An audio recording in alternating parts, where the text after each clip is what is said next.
Thanks, everyone. I'm sitting here listening to what former Congressman, future Senator of ours is saying, and how can anybody, a rational person, defy what he just said? He touched on very many topics and nailed it on every one of them.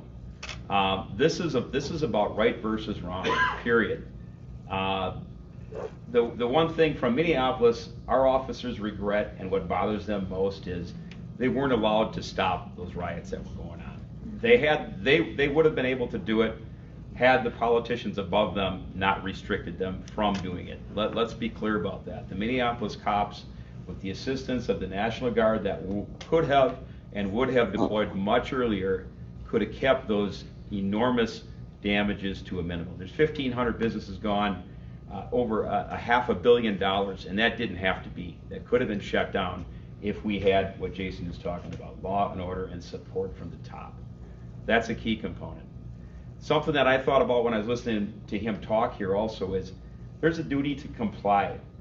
That there's plenty of recourse to challenge officers' decisions, but to keep everybody safe, you've got a lawful duty to comply with lawful orders. I'm looking at that thing that occurred next door in Wisconsin, and I don't want to delve into the facts of it, but I do see the officers telling someone to do something and him trying to take control of the scene, walk away, do what he wants, go to a car, open it up. I'm speculating he was reaching for a firearm in there. But now we've got mob rule again, taking over. If that person would have complied with what he was told to do, we might not have had a person shot. That's just speculation, but I think as the facts shake out in that case, that'll be. But there is a duty to comply with. That's why we call it law and order. That's what our society is comprised of. That's what this nation is based on.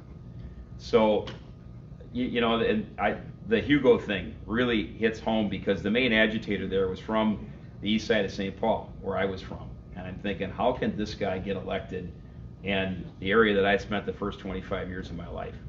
Which, by the way, I find it ironic when I hear the mayor talk about, we've got a mayor of Minneapolis talk about, we need to live in the city. The guy that moved here from the state of Virginia because the DFL party thought it'd be an easy place to plug him in. But I shouldn't be able to cross a river from St. Paul to Minneapolis to work.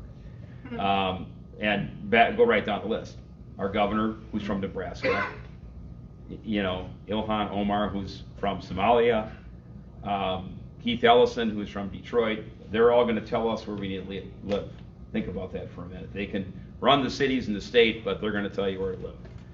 And then last, I'll wrap it up because I look around the room and there's a lot more speakers, a lot better speakers here than myself. But I was talking to Nathan Raditz earlier about the St. Paul thing, and that's where that main agitator came from, Mr. Thompson, who's running for House. This is an opportunity for all of us to work those people that are middle of the road, common sense Democrats that want law and order. So reach out to your friends, your neighbors that may be on the fence and go, this is about the future of our country. And think about kids coming up and stuff.